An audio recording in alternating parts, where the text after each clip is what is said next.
Hi, and welcome back to another podcast with Mr. Hagan. On this podcast, we're going to continue to look at a purely competitive firm, a firm producing in a purely competitive environment.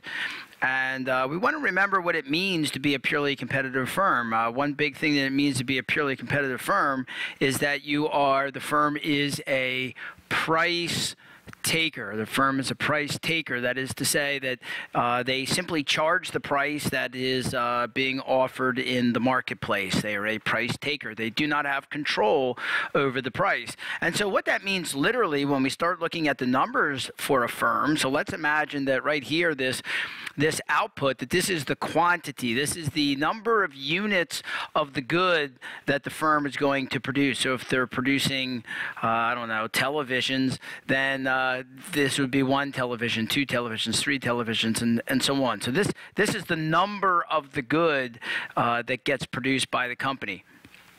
Now, this is the price of the good.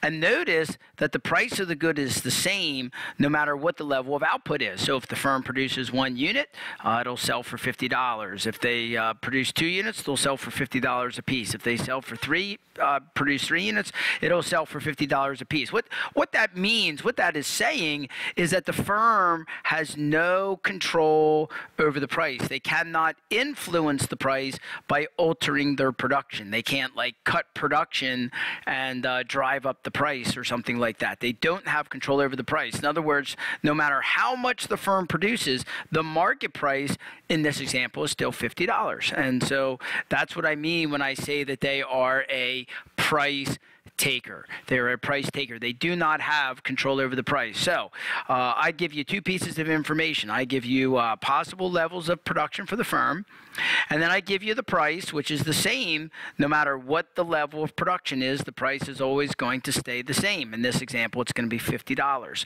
And then from this, we can calculate the total revenue for the firm at different levels of production, the average revenue, and the marginal revenue. So let's just remember what those calculations are. The total revenue is simply calculated by taking the price times the quantity, so that's just these first 2 columns. The average revenue is you take the total revenue divided by the level of output. And then the marginal revenue, you take the change in the total revenue divided by the change in the quantity. Let me just clean that up a little bit. It's divided by the change in the quantity. Okay, that is your marginal revenue. So how would you calculate the total revenue? Well, let's do it for, say, for the 3rd unit. How would we calculate that total revenue? So the total revenue, let me just slide this out of the way. So my total revenue, average revenue, marginal revenue, let's just look at the 3rd unit. That 3rd unit, my total revenue would be 3 times 50. It'd be 3 times 50, which is 150. That's my total revenue. The average revenue would be the total revenue, which is 150, divided by the quantity, which in this case is 3, and that would get us right back to 50. The total revenue would be 50. And then the marginal revenue is the change in the total revenue. When we produced 1 more unit, the total revenue went up by 50, and we produced 1 more unit, so it would be change in total revenue is 50, divided by the change in the output, which was 1. Change in total revenue was 50. Change in output was 1. So the marginal revenue was 50 as well. So what you should do is just pause the video for a second, leave these covered up, pause the video for a second, and go back and do the calculations on these and make sure that you can do them if you've never done that. Calculate total revenue, calculate the average revenue, calculate the marginal revenue.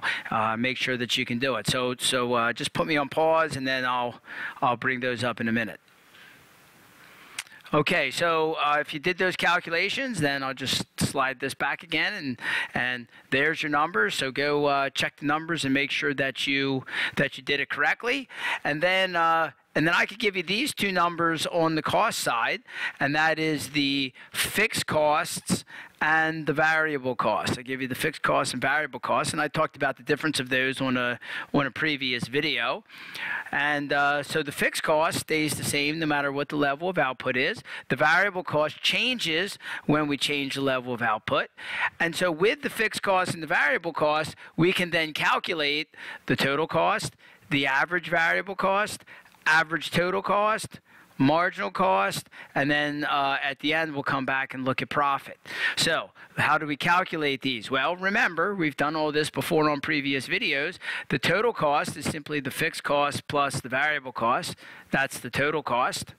The average variable cost, well, that's going to be the variable cost divided by the level of output. That will give you the average variable cost.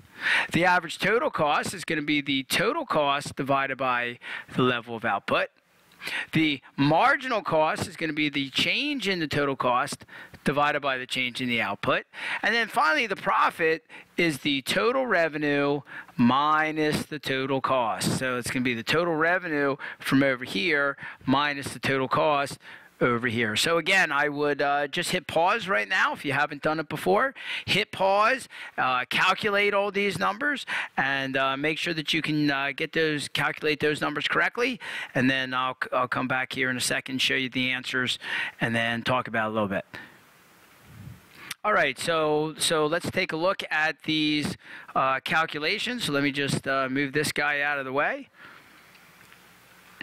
And so let's take a look now at the calculations. So for example, if we're looking at the third one, if we produce 3, then we would take your fixed cost when you produce 3 is 10 plus 70 gives me a total cost of 80.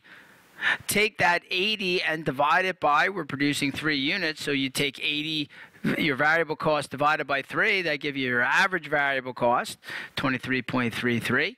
Your average total cost would be your total cost, which was, sorry, I just said that wrong. Let me just back that up. That average variable cost, I just said it wrong. The average variable cost is the variable cost, total variable cost, which is 70, divided by the level of output, which is 3, and that will give you the average variable cost. Okay, sorry about that. So you're going to take the variable cost right here, divided by quantity, and that's going to give you your average variable cost. The average total cost then, that's going to be the 80 divided by 3. That's going to be the total cost divided by output, which was 3, and that gives you $26.67 per unit.